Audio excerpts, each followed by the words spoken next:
5G Bettelma, des actualités uniques, dynamiques et renversantes dans le journal TV. Sanlam, vivez en toute confiance, l'assurance qui vous donne le choix. Lulchanao ni fampalalam-baovao.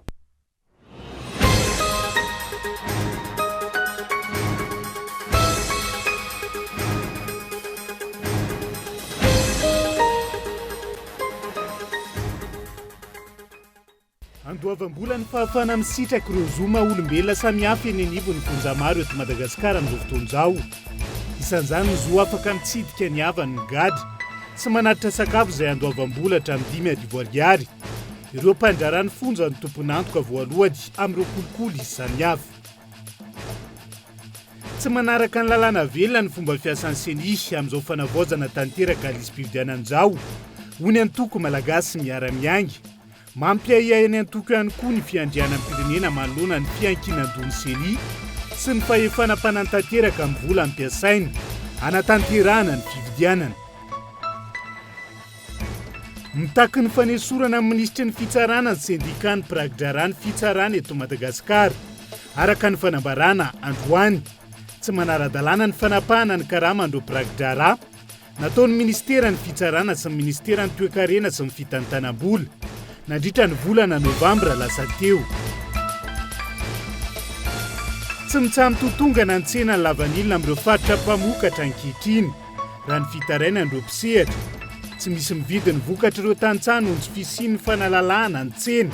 Mpisehatra amin'ny lavanilina atao Voemara sy Maroantsetra izay nanao hetsika fanairana androany. Any velany tafiakatra 5,000 ireo namony ainy ao Turkia sy Syria amin'izao fotoana.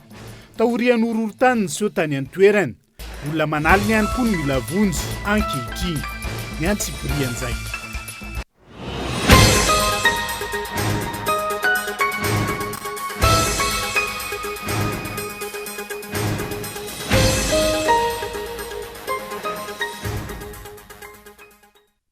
Talata fa-7 ny volana febroary taona 2022 akafaliana trano tompoky lasy tongo vavy no hitsidiana indray ny tokantranonao amin'ity alaity tena ny araba ary manasanao ihany koa anjony fampalalam-baovao hatramin'ny farany.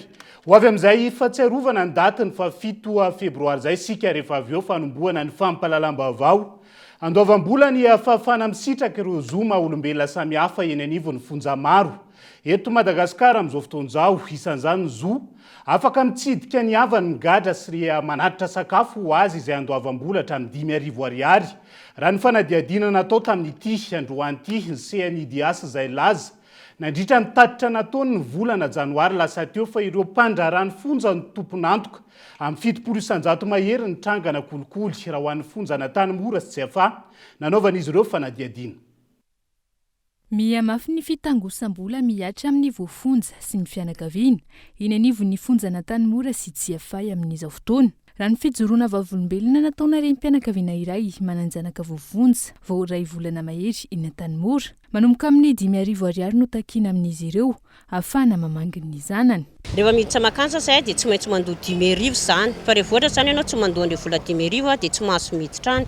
Nefa izany ianao rehefa tsy mandoa an'ilay 5,000 izany ianao dia tsy maintsy alain'ny olona daholo iny sakafo aterina ho an'ny zanakao iny. Dia alohanay izany mitady volan'ilay 5,000 izany tsy maintsy aterina ny isan-kalahady.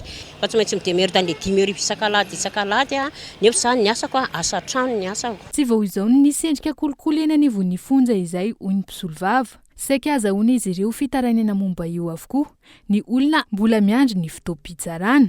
Ankoatra ny fahafana misitraka an'izy isan-tokony, azahoana ireo voafonja ny fiarovana feno avy amin'ny mpandraharany fonja ihany koa ny fandoavam-bola. Araka ny clientnay moa izany izay mitantara aminay dia na mandalo varavarana ray ary izy ireo dia voatery mandoa vola ary 100, 200, 500, 1000 mba ahafahan'izy ireo izany hoe makamaka ny fonony ao amin'ny pénitencier dia hoe manana karazana sécurité izy ireo na vis-à-vis an'ilay voafonja hafa io na ao amin'ilay toerana izay hipetrahana.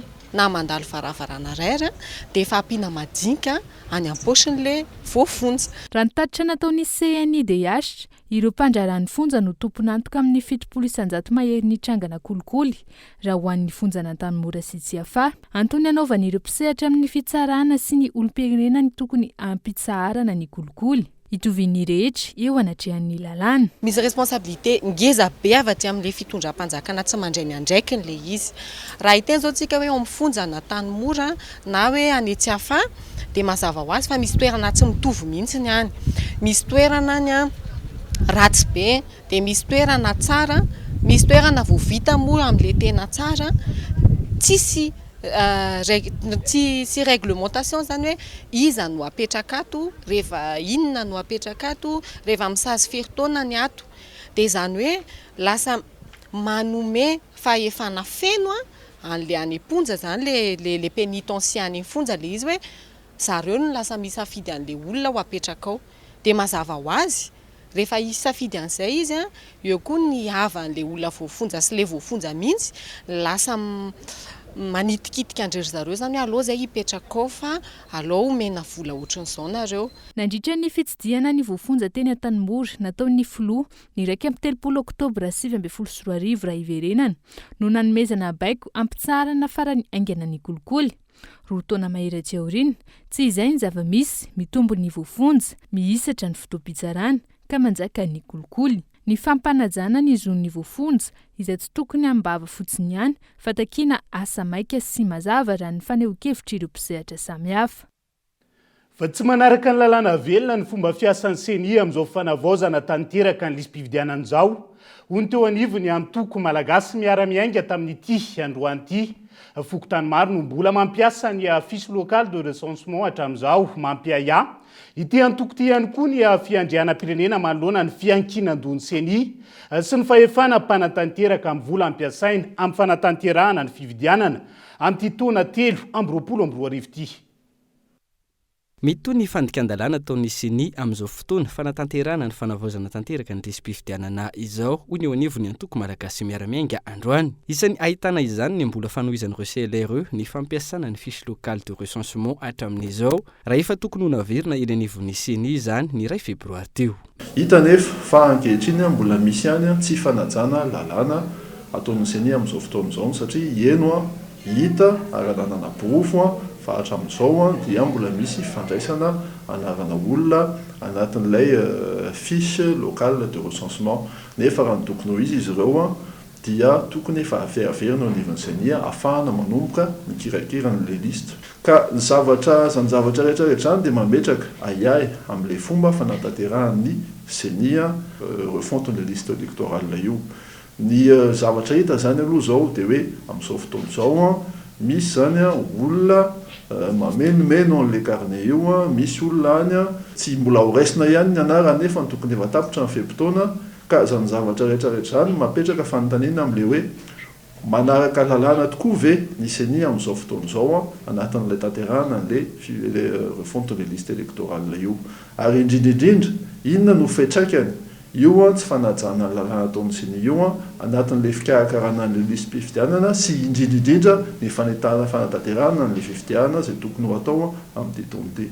Tranga efa hita nandritra ny fanavaozana tanteraka ny lisam-pifidianana teo anelanela ny volana Oktobra hatramin'ny Janoary teo ihany koa raha ny fanazavana ny fandraisana anaran'ireo olom-pirenena eny an-dalambe ny fandehanan'ireo agent recenseur iriry fa tsy miaraka amin'ny CLRE araka ny voalazan'ny lalàna. Ity lisam-pifidianana avaozana ankehitriny ity izay antoka ny fangararany fifidianana filoham-pirenena ben'ny tanàna sy mpanolotsain'ny tanàna ho tanterahana amin'ity taona ity ka tsy tokony ataoko totora ny fanazavana. Isan'ny mbola anairan'ny antoko malagasy miara-miainga ny CNI ihany koa ny amin'ny tokony irosona amin'ny fanaovana ny audit amin'ilay logiciel ampiasaina amin'izao fotoana fanatanterahana ny fanavaozana tanteraka ny lisam-pifidianana izao izay efa notakin'ny antoko hatrany am-piandohana. Hatreto tsy mbola nisy ny audit izay manamafy ny ayain'ireo firaisamonim-pirenena sy antoko politika maro ny amin'ny mety sy ny doublon indray amin'ity lisam-pifidianana ity. Ny vao miara-maly eo tena misy sanany fifidianana izay mihaino fa tsy manatanteraka ireo soso-kevitra avy amin'ireo antoko politika sy firaisamonim-pirenena ho fanatsarana ny tontolon'ny fifidianana eto Madagasikara. Vokatrio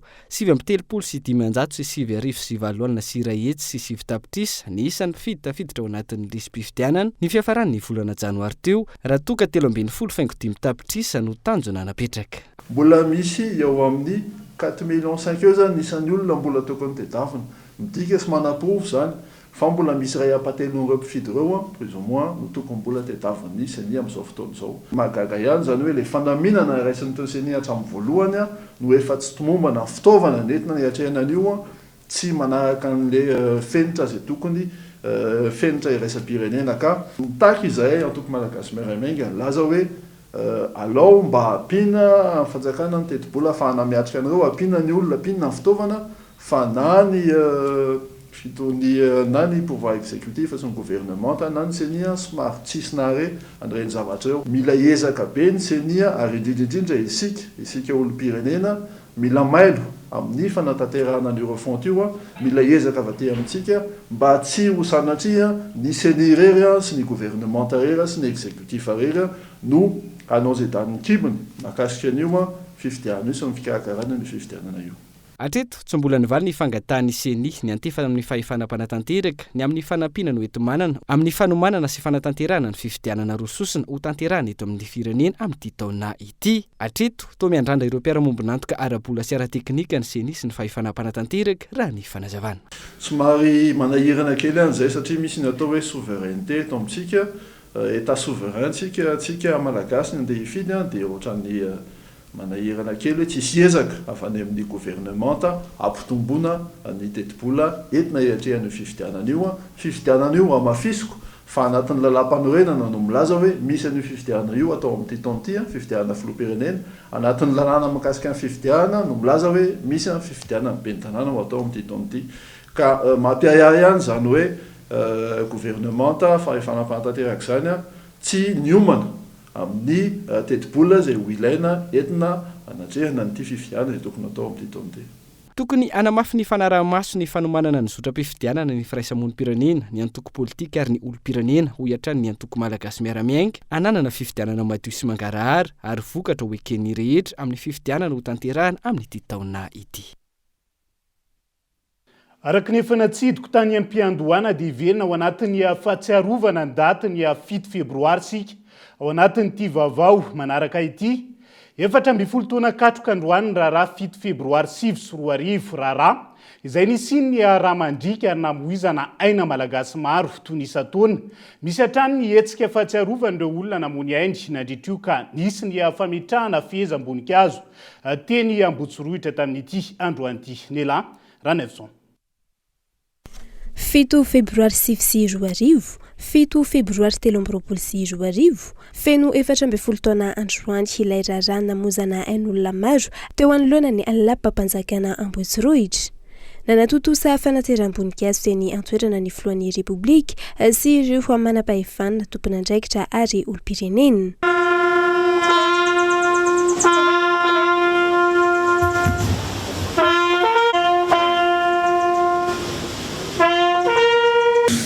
Sy manadino ary etrany koa dia mampatsiahy ny tompona araiky rehetra tokony na ny olom-bofidy na ny olom-botendry fa matotsika mijoro eto androany dia nisy ainana fo nisy lalana nale nisy tolona natao ka tsy vadibely rano amin'izany zava-devotarehetransika. Ny lasa tsy fanadino ho ireo olona maro tonga nanatra voninkazo teny Ambotsiroitra mbola mety ho ihany koa ny tolona na izany aza ny hevitra no tokony ampiadiana raha misy ny tsy fitoviana ary tsy ilaina intsony ny fampiasana ny hery raha ny fanehoan-kevitra voaray. Fiovana sy fampandrosoana ilaina amin'izao hafantrana lalina iaina ny firenena izao no andrasan'ny besin'ny maro. Andrasana ihany koa ny vokatry ny famoizana aina maro nandritra ireo fitakina maro samihafa ny sesiteto amin'ny firenena. 14 taona katroka ty aoriana aiza Madagasikara amin'izao fotoana izao iverenantsika eo ny mahakasika izay fa izay ny fanamariana ny daty ny 7 febroary teto Andrenivohitra fa tamin'ny alalan'ny fitoam-bavaka lehibe ihany koa no nentina nanamariana ny fankalazana ny andro ny 7 febroary tany Toliara ho an'ny androany fitoam-bavaka izay natao ho fahatsiarovandreo namony aindry ny taona 2024 Kolo Toliara. Tsy mbola tratra ny tanjona tamin'ny tolona fitakiana fanovana ny 7 febroary 2024 izay namoizana ain'olona maro raha izao zavatra manjo sy iainan'ny malagasy izao no jerena. Io no fehinteny vohitra nandritra ny fanamarihana ny fankalazana ny 7 febroary ho fahatsiarovana ireo mahery fony firenena izay natao teto Toliara androany.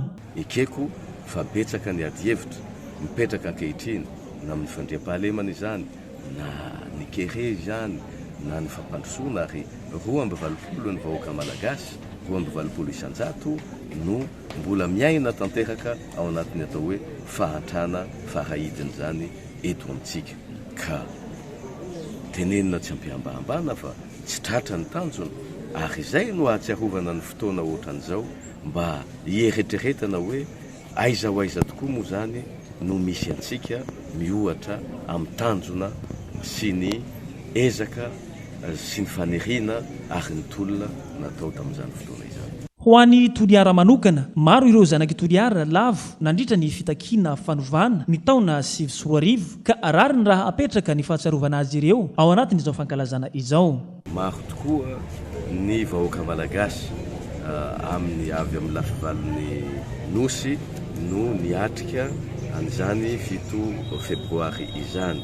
Raha i Toliara dia everiko fa na ny tena zay zanaky ty faritra ity tokoa fa dia nisy ny ainana foy avy aty Toliara tamin'io fotoana 7 febroary io nisy koa ny mitondra takaitra ary profon'izany ny fisiany reny fikambana ny victime ny 7 février taty amin'ny faritry Toliara ireny ka everiko ihany koa fa i Toliara dia manana ny anjara toerany eo amin'ny tantara pirenetsika na hatramin'ny fanjanahantany zany na hatramin'izao dia nandray anjara mavitrika ny vahoaka ny Toliara ary tsy mahamenatra ny milaza izany fa ny tantara pirenena malagasy dia saika natosiky ny faritany Toliara manontolo ny nampandroso an'ity firenetsika ity. Tamin'ny alalan'ny fotoam-bavaka lehibe teto amin'ny katedrala FLM no nentina nanamarihana ny andro ny 7 febroary izay notarihiny filohan'ny sinodam-paritany FLM Toliara. Ankoatry ny Prime Ministra teo aloha Monja Roindefo, tonga nanotrona izany koa ireo ray aman-dreny ara-drazana sy ireo mpitondra fanjakana eto an-toerana. Aina malagasy maro raha iverenana no nafohy nandritra ny andro ny 7 febroary 2024 ary maro ihany koa ireo naratra nandritra io daty io mbola fanontaniana maro mipetraka hatramin'izao santionany ny hoe inona marina no antony fihetsiketsehana iza marina ihany koa ireo tompona andraikitra tamin'ny fitifirana nitondra fiovana tamin'ny tontolo politika teto Madagasikara ihany koa ve ny zavanitranga ny 7 febroary ny ela Ranavison. Efatra amby folo taona anio ilay famonoan'olona teny Ambotsirohitra. Aina malagasy 720 no nafohy noho ny tifitra vararaka izay nisy tamin'io andro asabotsy io. Razana ny valapatra sy naratra maro no hita teny an-toerana. Ny fanjevo ny tadin'ireo fianakaviany mety taraiky teny amin'ny sampana vonjena na rasanatry tsy hita tany dia tany amin'ny tranopaty. Iza marina ireo tompona andraikitra tamin'io fitifirana io. Raha iverenana ny tantara, ny maraina ny asabotsy 7 febroary 2024 vahoaka anarivony maro no anamonjy ny kianjany 13 Mei. Maro ireo tompona andraikitra nandray fitenenana manoloana ireo vahoaka maro. Isany izany ny bentanana ny komuna Antananarivo renivohitra tamin'izany fotoana André Rajoelina. No amafisiny tamin'izany ny antony hetsika dia ny fisiny ny fiovana eto amin'ny firenena manoloana ny fanararota-pahefana nataon'ireo tompona andraikitra ambony tao aloha. Teo ihany koa ny mikasika ny fiainam-bahoaka amin'ny ankapobeny.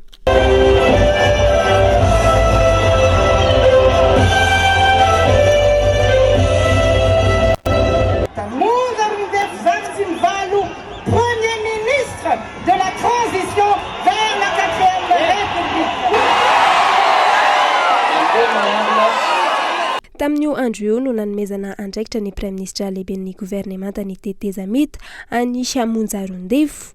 tapaka araka izany fa aka ny lapam-panjakana iavolohan'ny vahoaka ary ametraka ny praiministra lehibe ny governemanta Andriamatofo Amonjarondevo fa avononana no nasetry ireo vahoaka tamin'izany fotoana rehefa tonga nanoloana ny lapam-panjakana ireo vahoaka marobe avy any amin'ny siakanjany 13 Mei nisy ny fifampiresahana tamin'ireo ampitarotolona sy ireo mpitandron'ny filaminana nandritra izany hinonambarany ity farany fafaritra mena ny lapam-panjakana ka tsy azon'ireo vahoaka androsoana sy ny andriela minitra vitsy taoriny ny fifampiresahana rehefa nandroso ny kiasa hiditra tao andapa ireo vahoaka ny sesy avy atrany ny fitifirana avy any amin'ny lapam-panjakana.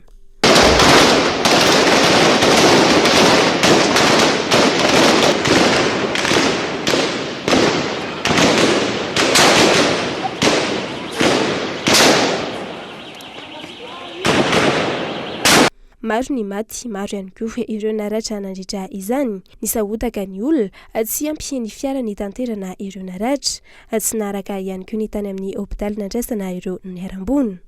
Mbola maro ny mistery izay mipetraka amin'ity tranga mampalahelo sy mahonena ity nanomboka ny taona 2020 hatramin'ny androany. Tsy mbola voalaza mazava ihany koa ny tompon'andraikitra ny tarika izany. Fanontaniana mipetraka ankehitriny ny hoe nitondra fiovana tamin'ny tontolo politika teto Madagasikara ihany koa ve ny zavatra nitranga tamin'ny 7 Febroary. Fanontaniana mila valiny avokoa reny ary mbola mizarazara ny hevitra ary sarotra ihany koa ny famaliana an'izany mivantana hatreto aloha tao anatin'izay 7 taona lasa izay. Fataorian'ny fivoriana ara-potoana voalohany nataon'ny Banky Fohibe Madagasikara tamin'ity androan'ity namoaka fampahafantarana gazety reto farany mahakasika ny fanapahan-kevitra izay noraisiny. Arak'izany tapaka fahavalo faingo 100 ny taux de facilité de dépôt ary 10,100 ny taux de facilité de prêt marginal na ny tanjana-bola tokony alohany banky raha miroso amin'ny findramam-bola eo anivon'ny BFM izy ireo. Nohon zava-misy ara-toekarena eto amin'ny firenena sy maneran-tany moa no nandraisany io fanapahan-kevitra io. Lafomba hafa kosa indray dia mitaky ny fanesorana ministry ny fitsarana amin'izao fotoana ny syndicat prakidrarany fitsarana. Eto Madagasikara araka ny fanambaran'izy ireo tamin'ity androan'ity tsy manara-dalàna ny fanapahana ny karamany ireo prakidrarana ataon'ny ministeran'ny fitsarana sy ministeran'ny toekarena ary ny fitantanam-bola nandritra ny volana novambra lasa teo ny syndicat izay nilaza ny anatanteraka fivorim-be ny 24 febroary ho avy zao.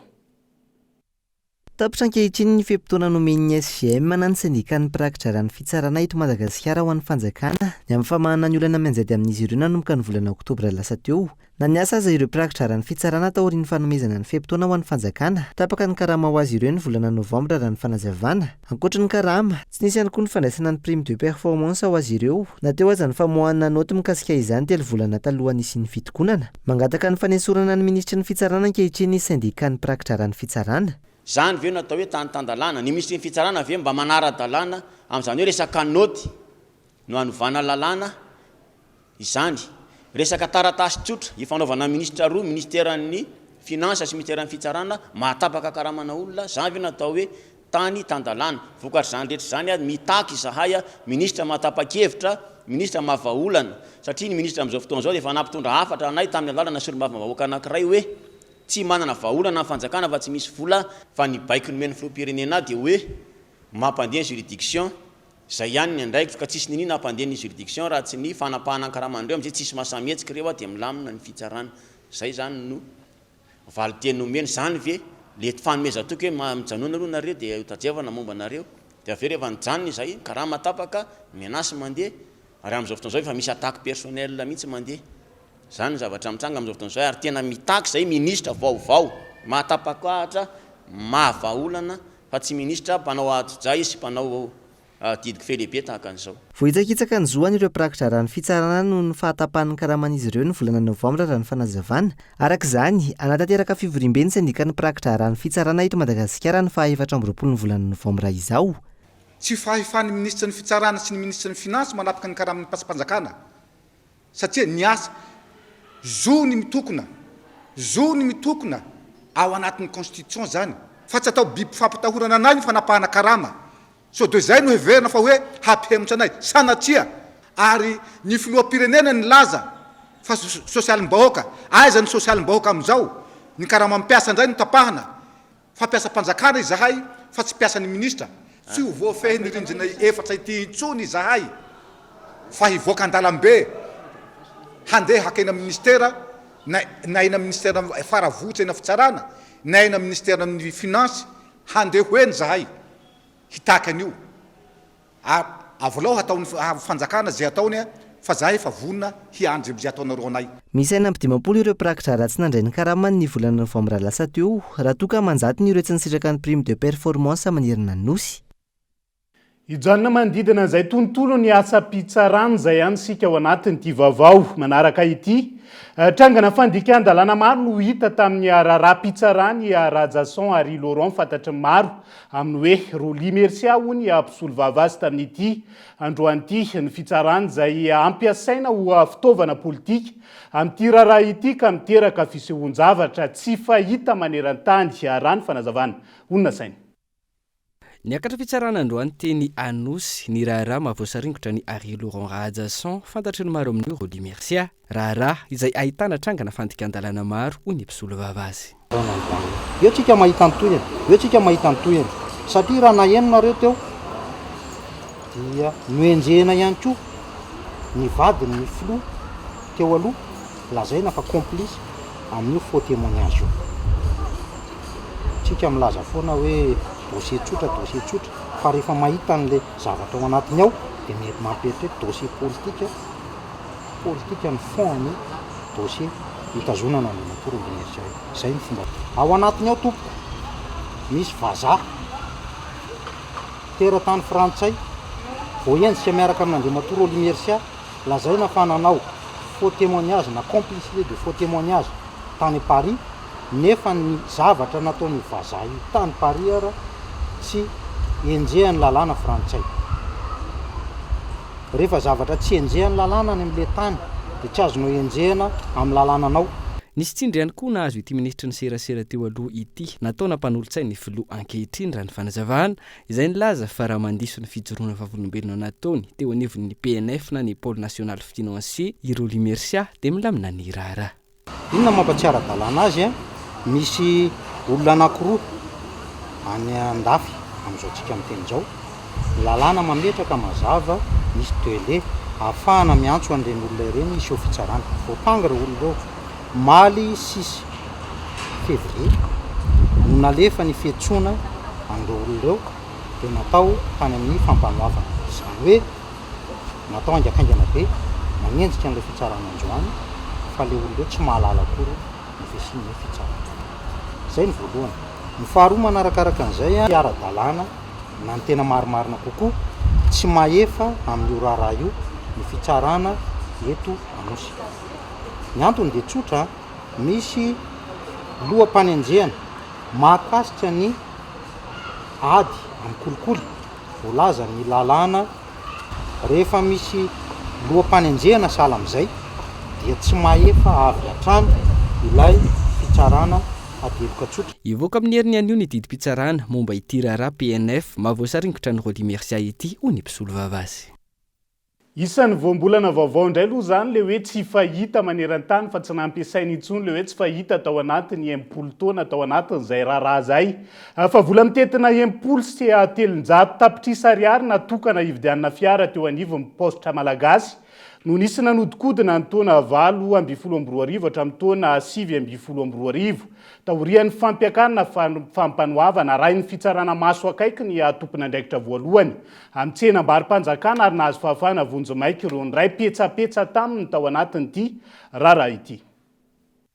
Naray fitarainana mahakasika ny tranga fanararaotapahefana sy fanodikodinam-bola mikasika ny fividianana fiara eo anivon'ny postra malagasy ny eo anivon'ny Bianco. Araka izany niroso tamin'ny fanadiadinana ireto farany. Taoriny ny fanadiadinana natao no nahitana fa vola hatrany amin'ny 10 sy 300 tapitrisa ariary natokana hividianana fiara tao amin'ny postra malagasy ny taona 2024 no voahodinkodina. Raha ny tatitra navoaka ny Bianco na ny Braumaleo tena miady amin'ny kolikoly, olona maro ny voasaringotra anatin'ity raharaha ity. Isan'izany ny tompon'andraikitra voalohany ao amin'ny postra malagasy, mpiara-miasa amin'ny vitsivitsy ary ny mpitantana ilay toeram-pivarotana fiara nanao soni ny tsena voalaza. Taoriny fampiakarana teny amin'ny fampanoavana arahin'ny fitsarana maso akaiky ilay tompon'andraikitra voalohany amin'ny maha tompon'andraikitry ny tsenam-barim-panjakana azy ary nazy fahafahana vonjimaika ireo hafa rehetra. Mbola misy any tota taratasy roa hafa hanenjehana io tompona andraikitra io, hoy ny ao anivon'ny Bianco, ary efa natolotra ny fitsarana. Dia izay ihany koa no hoentsika misenty vetivety anaty doka fohy ny fitotonga ny vidiny la vanille amin'izao fotoana izao. Eo ihany koa ny trangam-piarahamonina mahakasika ilay tovovavy namono tena noho ny olana ara-pitiavana ary hita faty teny apasika teny tamin'ity androany ity ampany amin'ny fanadihadiana sy ny vaovao misongadina. Mbola hoentina aminao rehefa avy eo mandra-pitafa vetivety ary.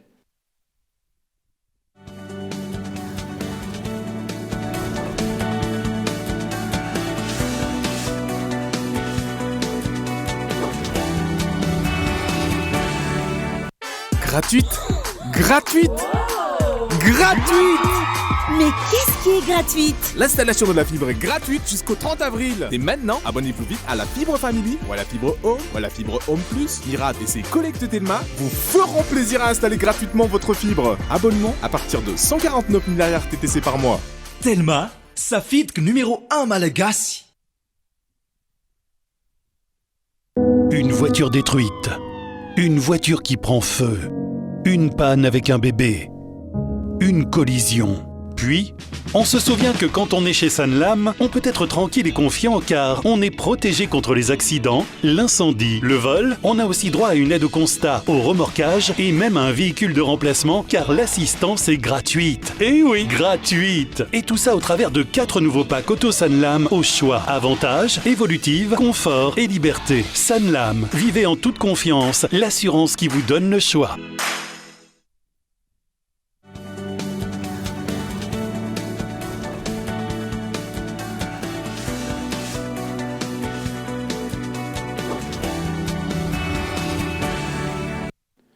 Mamelona ny arabatra ny tomboky lasy tongo vavy tonga soa indray atao anatin'ny tapany faharoa amin'ny fampalalam-bavao amin'ity ala ity. Avy hatrany dia mahakasika ny Sia-Piarina Lavanilina no ndeha hanokafantsika izay tapany faharoa amin'ny fampalalam-bavao izay. Tsy mitsahatra amin'ny totongana amin'izao fotoana ny tsena Lavanilina amin'ireo faritra mpamokatra eto Madagasikara. Tsy misy mividy ny vokatra ireo tantsaha noho ny tsy fisian'ny fahalalahany tsena ankehitriny. Eo ihany koa ny famerana ny vidiny Lavanilina napetraky ny fanjakana nanatanteraka hetsika. Fanairana mahalohan'izay tamin'ity androany ity ireo mpisehatra amin'ny Lavanilina atao voemara sy maro antsetra. Midrio ankehitriny ny fitarainan'ireo mpisehatra amin'ny Lavanilina manerana ny nosy manoloana ny fahasimban'ity Sia-Piarina ity. Isan'izany ao amin'ny distrika ny Vohimara faritra Sava. Nanao antsy fanairana ho an'ny mpitondra fanjakana androany nisy olo-tenan'ireo tantsaha sy ny fikambanana ireo mpisehatra amin'ny Lavanilina manoloana ny tsy fisian'ny mpandrara amin'ny vidin'ny vokatra ny antoerana. Andrimatoa filoam-pirenena Andrina Rajoelina izay vahoaka aty amin'ny distrika Vohimara dia mahatsaro voafitaka tanteraka.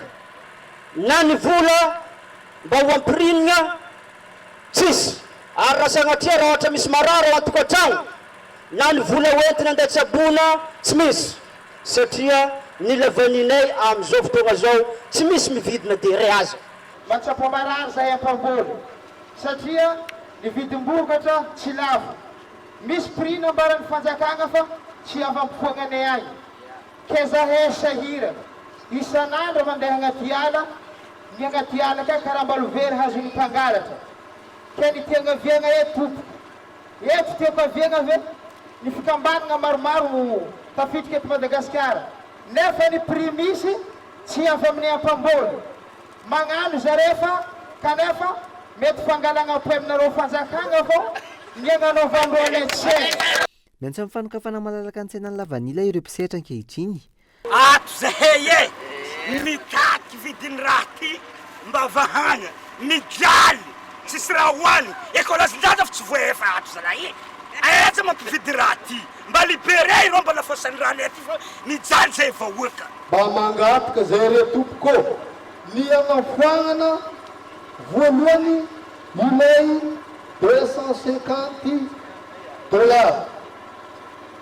ary ny fagnamezana malalaka ny mpandrara Lavanilina mba handeha araka ny tokony ho izy ny vidim-bokatra sy ny serasera Lavanilina.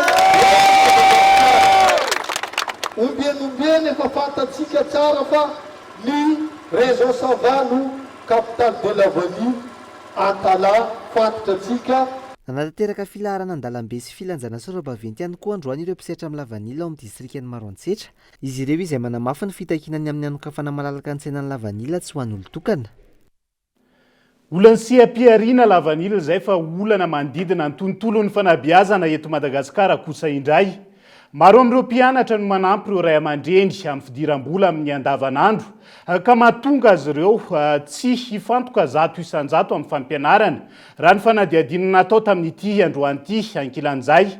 Mahatratratra any amin'ny 70 isan-jato ireo mpianatra tany amin'ireo sekoly miisa 10 no mizaka ny olana ivelan'ny sekoly araka ny tatitra navoaka ny banky iraisam-pirenena ny volana janoary mahakasika ny fanabeazana eto Madagasikara fitianokolona.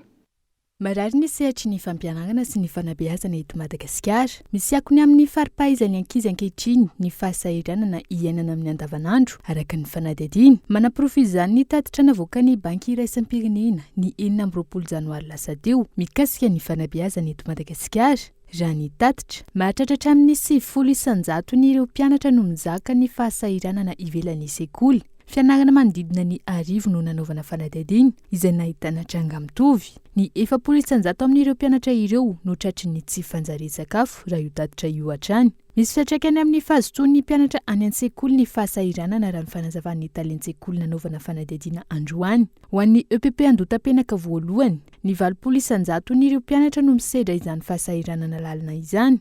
Manampy ireo ray aman-dreny amin'ny fidiram-bola ny mpianatra mandritra ny tontolo andro. Maro amin'ireo ankizy no tsy misakafo mialoha ny andehanana an-tsekoly. Rehefa mpivarotra ry zareo dia le mpianatra moa rotation mpiasa amin'ny ekôlim-panjakana le izy sekôlim-panjakana dia mianatra tapakandro na tapakandro maraina na tapakandro hariva. Dia ny fotoana tsy ianaran'ny zareo izany ohatra ny tapakandro maraina zao ry zareo tsy mianatra dia manampy le ray aman-dreny amin'ny fivelomana. Ny fanampiana ray aman-dreny moa izay teneniko anareo izay hoe maka rano. Ny zavatra ataony ankizy izany dia maka rano. Izay aloha izany tena hitako ampibeny manampy an'ny ray aman-dreny izy izany amin'ilay fidiram-bola dia maka rano izany ataondry zareo. Ino mantsy mba amin'ilay ankizy kely mba mibatana izy izany zareo anampian'ilay vola kely le ray aman-dreny. Dia izay ihany koa misy fiantraikany ihany koa satria indraindray ohatra hoe mbola tsy tonga le ray aman-dreny mitondra sakafo dia karaha mianatra hariva izy dia ho an'ilay tapakandro hariva izany io raha ohatra hoe mbola tsy tonga le sakafo kely dia iny izy no tsy tonga. Ankoatran'ny tsy fanjarian-tsakafo, tsy zarizary ihany koa ny fitaovana entin'ireo mpianatra an-tsekoly. Ity farany izay mampitombo ireo mialan-daharana isan-taona. Miditra an-tsehatra amin'ny fanampiana ireo mpianatra araka izany ny sekoly ho fanosehana ireo mpianatra. Ny ankon'ny amin'ny fianarana izao hoe rehefa ohatra tsy ampy ny vola azon'ny zareo isan'andro satria isan'andro mantsy izy io. Rehefa tsy ampy ny vola azony isan'andro dia ny fitaovam-pianarana miatraika any amin'ny fitaovam-pianarana satria avy dia ataon'ilay ray aman-dreny sakafo ny aloha ilay izy. Sakafo izay ilay elo alarana izany dia lasa sakafo fa ny fitaovam-pianarana izany hita taratra eo amin'ny fitaovam-pianarana ilay zasa izany tsy ampy ny fitaovana mety manatanteraka ny fianarana. Tena ilay ankizy sahirana izany dia mba mijery izay hoe ohatra hoe kahie kely mba manome kely kahie ray isaky ny mpianatra izahay.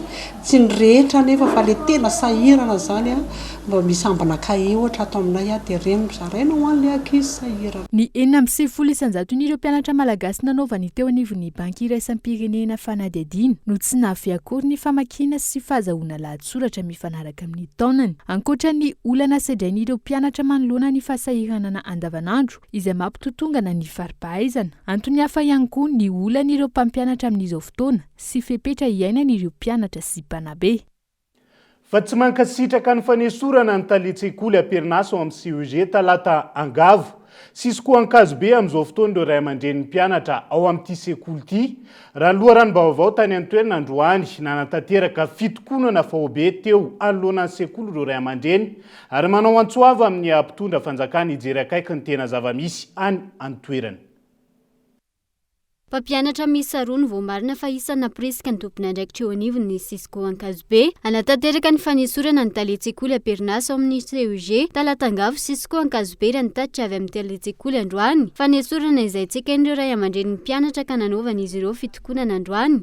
Malahelo amin'ny anasorana amin'ny taliana sy mpampianatra ka miangavy reto tompoko hoe mba tsy alana ireo tale sy mpampianatra reto satria ohatra ny tale zany zao nandritra izay fotoana nahatale azy teto izay ny résultat dia tsara ny indrindrany ka mbola miangana re mbola itoy a mbola mahia tsaratsara noho izay ny resultat ka mba miangana mba midinana nare ifotony a hijerany zava-misy aty aminay fa zay dia tsy manaiky mialanin'ireo mpampianatra mihitsy zany zay tena tsy manaiky e indrindra fanontany aminay isika dia tsy manaiky mihitsy raha tsy tonga tiny avy any amin'ny fibe fampianarana ifandinika amintsika ray aman-dreny hoe inona maro le antony a satria tsy mahafantatra isika ray aman-dreny ary tsy anaiky e raha ho asosorona fotsiny amin'ny tsy anton'ireo mpampianatra sy talereo tsy kenay tompoko mianasoranareo an'ireo a amin'izao fitaom-pianarana izao ka noho izany tompoko dia mangataka anareo lehibe ny fampianarana izahay mba hidinay fotony hijery a mety amin'ny taleny CG talatangavo aza atao ela tompoko ataovy angakaingana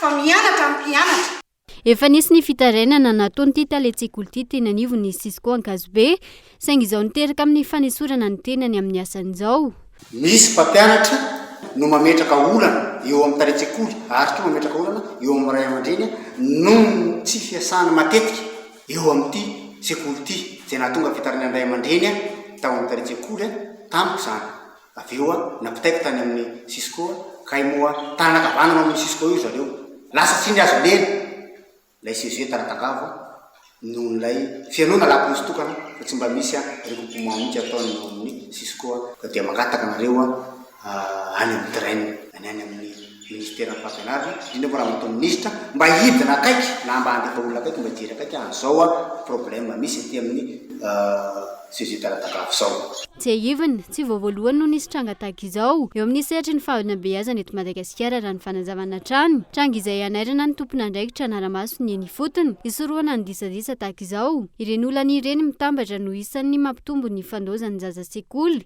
ary koa mampiena ny faripahaizan'ny zaza malagasy ao anatin'izay tontolo ny fampianarana izay hatrany dia manoloana ny fitoriana nataona ray aman-dreny na mpianatra tamina raharaha fa averezana finday tany an-tsekoly ray nanao fanambarana ny teo anivony AD EPM manany association des écoles privées de Madagascar tamin'ity androany ity ary laza fa tsy manaiky ny fitoriana tao amin'ny mpanabe izy ireo mpianatra sy ny ray aman-dreny no tompon'antoka voalohany amin'ity raharaha ity fa tsy ny mpampianatra velively raha ny fanazavana manoloana ny fitoriana nataony ray aman-dreny ny mpianatra mikasika ny fahaverezan'ny finday iPhone 11 nandritry ny cours EPS tsy manaiky ny fitoriana atao amin'ny mpanabe ireo mpikambana eo anivony ADEPM na ny association des écoles privées de Madagascar ny ray aman-dreny izay nampitondra ny finday ny zanany ary ilay mpianatra izay nitondra azy sy nandika ny fitsipika mipetraka ao an-tsekoly no tompon'andraikitra voalohany ny ray aman-dreny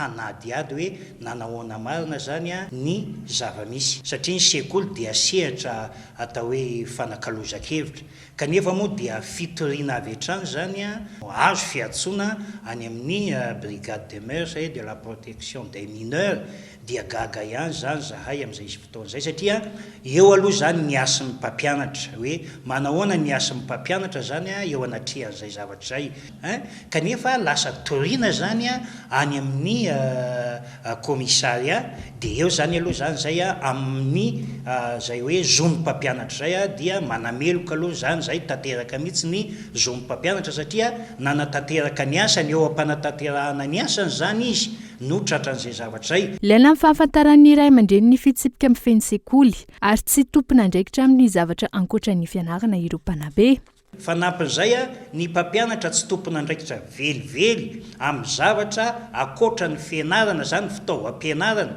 dia tsy tompon'andraikitra velively ny mpampianatra amin'ny zavatra zay hoentin'ny ankizy manarak'izay ny ray aman-dreny ihany koa dia tokony hahafantatra tsara ny fitsipika mifehan'ny sekoly ary ny sekoly alohan'ny anombohan'ny taom-pianarana dia mampiatso ray aman-dreny ny mpianatra ilazana ny zavatra azo atao sy tsy azo atao ary mifandehana ny fampianarana ka eto zany zay dia miantso ny ray aman-dreny mba afataro ihany ny fitsipika mifehan'ny sekoly fa ny sekoly tompoko ny zavatra sarobidy dia voarara tsy azo hoentina zany any am-pianarana akoatra ny fitaovam-pianarana tafiditra anatin'ny lalàna mifehy ny fandrarana ny fitondrana ireo zavatra sarobidy any an-tsekoly fanabeazana no atao any an-tsekoly tsy maintsy manaraka ny fitsipika ny fanabeazana amin'izany ny mpianatra tsy aivona efa indroa izao no tranga tsy ara-drariny mianjady amin'ireo mpanabe izay samy anatin'ny taranja EPS avokoa manoloana ny fampitian-dalana amin'izao fotoan'izao kosa indray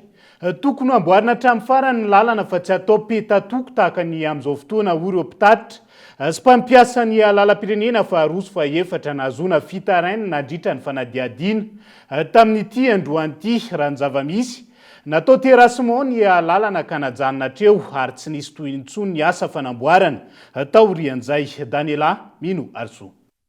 Raha toka vita terasement ny lalana miainga eo sambaina hatrany kely manjakandrina nijanona tsy nitohy intsony hatramin'izao ny asa fanamboarana lalana amin'iny lalam-pirenena faharoa iny raha nambarany ireo mpitatitra tara ihany koa ny fandraisana ndraikitry ny fitondram-panjakana amin'ny fanamboarana ny lalam-pirenena hoy izy ireo fanampon'izay ahina tsy haritra ny asa fanamboarana amin'izao vanim-potoany fahavaratra izao. Tsara zany ny fandraisana ndraikitra raha hoe natao hoe anao ihany satria raha hoe tsy tony raha avy ny orana raha tsy avy ny orana moa zany tena efa nampitaraina ihany le izy dia hoe zao le izy vao natao dia anisan'ny misy fahatarana ihany le zany le izy tena marina satria zareo tonga miasa ao anaty orana amin'izao dia atao le izy nefa potika ihany afaka 2 jours 3 jours dia tokony rehefa vao mitatitra zany dia tokony afa nandraindraikitra zany fanjakana hoe mba hosorohana an'ilay zavatra ohatran'izao le izy aloha tena tokony hotohizana satria le lalana asian'le orana sy le herika zao dia vome tena lavaka be manoatra no ny hatramin'izay mihitsy ary amin'izao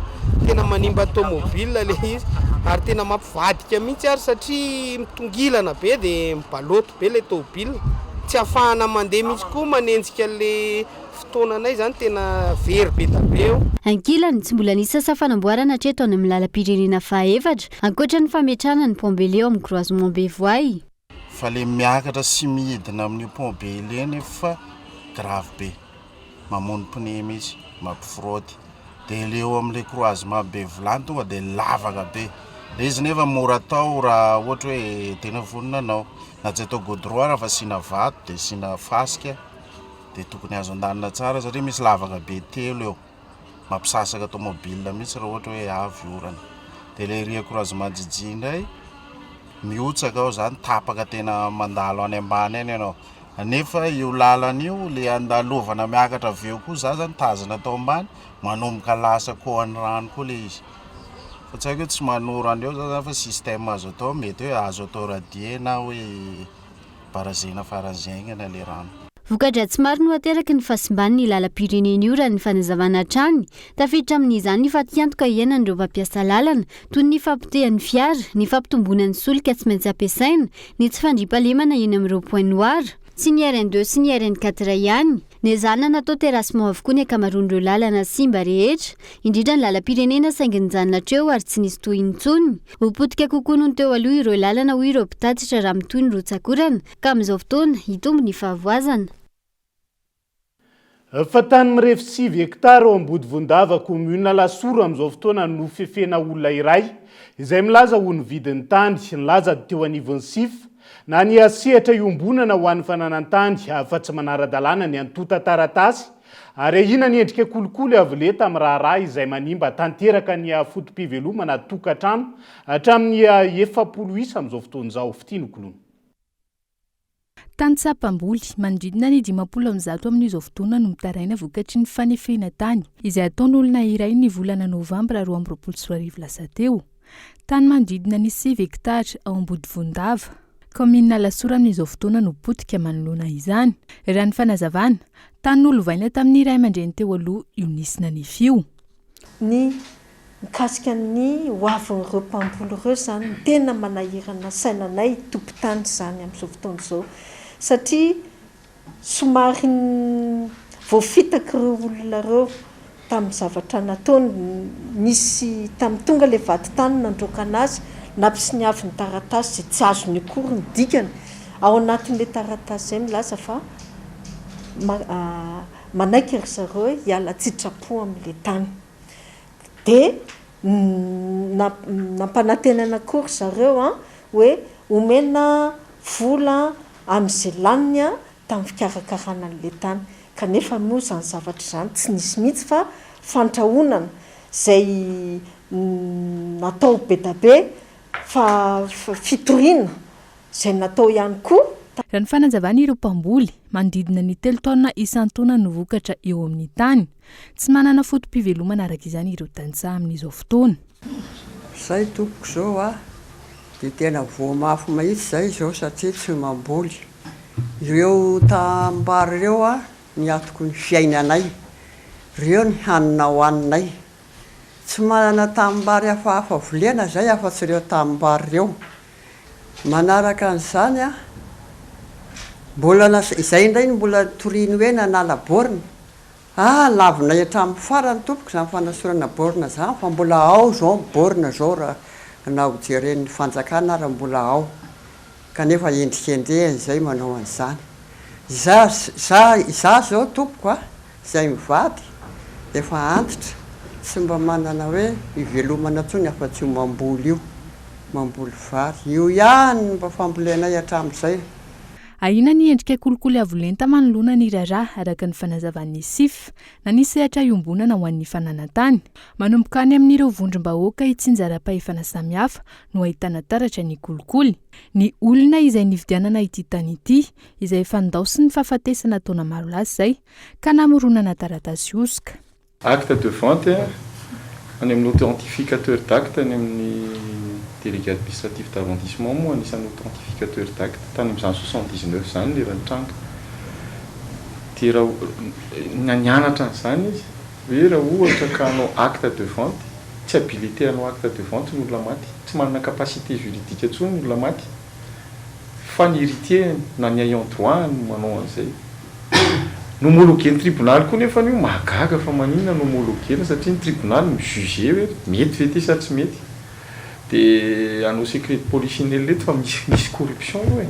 Ninona ho tenenin'izy dia misy le izy, izay le fandehany zany. Dia apetraka amin'ny fahendrendreny fa ny zavatra maika, misy fiainan'olona amin'io dia tokony angalana mesure, dia mitodika any amin'ny président de la république, tokony misy suspension raisina zany, raisin'ny fitsarana ministère en justice hoe suspension ny exécution ny titre io. Antsy ny fandraisana andraikitra avy amin'ny fitsarana ireo tantsasy ny SIF manoloana ity raharaha ity. Iankina ny lafin-javatra maro ny olana mikasika ny fananantany, raha ny fanazavana ka tokony hitadiavana vahaolana maharitra. Fa itodohany Antsirabe vetivety sika ao anatin'ity vaovao manaraka ity. Tafatsangana amin'ireny vohitra vakina karatra ny fodrafitrasa ho an'ny sampana mpamonjy vony na ny unité de protection civile izay fahadimy eto Madagasikara amin'izao fotoana izao. Efa tonga any an-toerana ihany koa ireo fitaovana mifandraika amin'izay toy ireo fiarabe famonoana afo sy ny famonjena vony. Amperinasa ankehitriny io sampana mpamonjy vony io izay fiaraha-miasa ny fiadidinan'ny tanàna sy ny tafika malagasy ny fampiodonana azy. Efa taonany maro izay no nijaliny ny mponina Antsirabe eo amin'ny lafin'ny vonjovony no resahana toy ny ahitrano izay matety pitranga.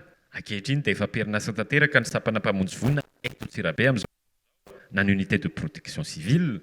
Izany dia vokatry ny fiara-miasanisy teo amin'ny fiadidinan'ny tanàna sy ny comité d'action sociale et culturelle avy any Lyon any France ary ny tafika malagasy. Efa vonina avokoa ireo fitaovana mpifandraika amin'izany toy ireo fiara lehibe famonoana afo izay afaka mitondra rano manodidina ny 3,000 litatra ny fiara iray sy ireo fiara famonjena vony ary efa vita tanteraka ihany koa ny fotodrafitrasa ipetrahan'ireo fitaovana ireo eto amin'ny service technique voirie Antsirabe. Zava-dehibe ny fahazahoan'ireo fitaovana ireo ny ben'ny tanàna ary tsy ny hatrano ihany no afaka vonjena fa maro ireo loza izay mety iseho toy ny loza voajanahary sy ireo lozam-piarakodia. Ny zava-dehibe aloha dia ny hoe tafapetraka ary na rapitso ny rapitso ary dia afaka mamonjy raha sanatrika misy satria dia fitaovana feno tanteraka ireo. Misy amin'izy ireo ary ny fitaovana izay tsy misy manana eto Madagasikara raha tsy ny tanàna Antsirabe hatreto. Aka ohatra ray izay le antsoina hoe remorque de secours. Reny le amonjena ny olona tratry ny lozam-pifamoivoizana ireny ka ketoka dia tsy ny sanatry an'izany le tongotry le olona efa miraikitra indray mbola tapahana fa mba ahafahana mandratsandratsana fiara zany na sy ny sisa mba ahafahana manala an'le olona anatin'izany fahaketohana na sy ny sisa. Zay ny antony nanaovana ezaka manokana atafapetraka an'ity 5e unité de protection civile eto Antsirabe ity izay fantatritsika tsara fa fiaraha-miasa. Araka izany dia totosany herinandro lasa toeto eto amin'ny renivohitra vakina karatra ny lanonana fanokanana tamin'ny fomba ofisialy ity sampana mpamonjy vony na unité de protection civile fahadimy eto Madagasikara ity izay tafapetraka eto Antsirabe. Iverina eto an-drenivohitra sika ao anatin'ity trangam-piarahamonina iray ity. Hitany maraina teo tamin'ny sivora sasany nofo mangatsika n'ilay tovavy namono tena omaly alina teny amin'ny tetezana Pasika.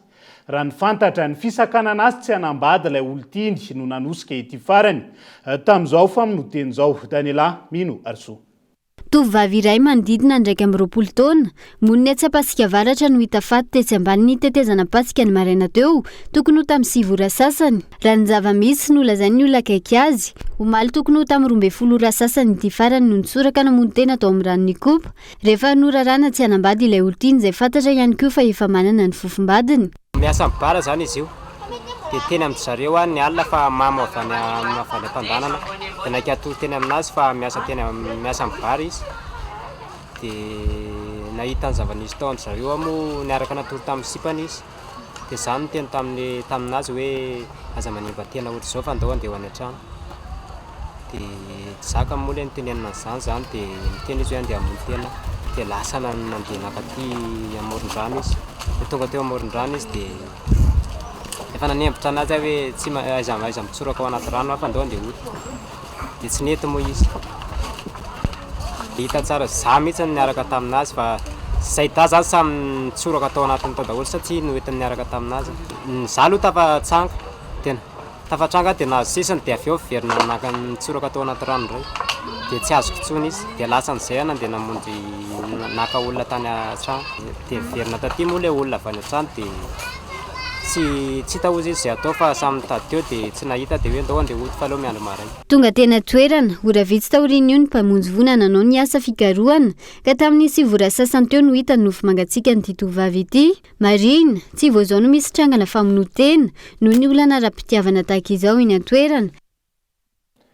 Dia izay ihany koa no entsika miampita ao anatin'ny maresaka iraisany pirenena. Tafiakatra 5,000 ireo namony ainy any Turquie Syria amin'izao fotoan'izao. Taoriany horohorontany ny seho tany an-toerana olona manaliny ihany koa no mila vonjy mandritra ny asa nataony mpamonjy vonana no ahalalana fa mbola maro ireo olona velona saingy atototry ny beton any ambanin'ny tany ka miantso ny hamonjena azy ireo. Nanokana andro fisaonam-pirenena ireto firenena ireto eo anatrehan'ity loza voajanahary ity. Mbola feno olona mikikika sy miantso vonjy any ambany trano morotana vita beton any Turquie sy Syria amin'izao fotoana taoriany ny horohorontany mahery vaika ny seho tany an-toerana. Mandritra ny asa nataon'ireo tompony andraikitra re manakoako ny antso ataon'ireo mbola velonaina tototry ny tany raha ny hita treto tsy maharaka ny mpamonjy vona manao ny asa tsy afaka manao ninninona ihany koa ny olona ty ambonin'ny tany noho ireo vato lehibe izay satrotra esorina mba ahafahana manafitra ireo izay mila vonjy. Betsaka ihany koa ny olona nitomany ny fianakaviana ny ara-maty tao anatin'ny minitra vitsy efa miezaka mandefa miaramila sy mpamonjy vonana ny toerana ny firenena maro hanampy hafamonjena saingy mbola manano satrotra ny asa treto natratra 4,000 mahery ny foto-drafitr'asa lehibe simba toy ny hopitaly birao fiasana tanàna fonenana sy ny maro hafa sy mba tanteraka ihany koa ny lalana ankoatra ireo namony ainy izay efa mananika ny 5,000 mitombo isa ihany koa ireo maratra mafy sy ireo tsy mianan-kialofana. Mijalina amin'ny toerana azo hipetrahana ny fianakaviana izay tsy tafiditra any amin'ireo toerana natokana handraisana ireo trabony toy ny sekoly, trano fivavahana sy ny maro hafa. Nanokana andro fisaonana ny fitondrana ny Turquie sy Syria ary nangataka fanampiana amin'ny fikambanana iraisam-pirenena. Dia izay ihany koa no entina mamarana ny fampahalalam-baovao tamin'ity anio ity ankasitrahany ianao. Nanaraka izany hatramin'ny farany manam-pitafa ho amin'ny rahampitsondray ary tomboko lasy tomboko vavy veloma tompoko.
Sanlam, vivez en toute confiance, l'assurance qui vous donne le choix.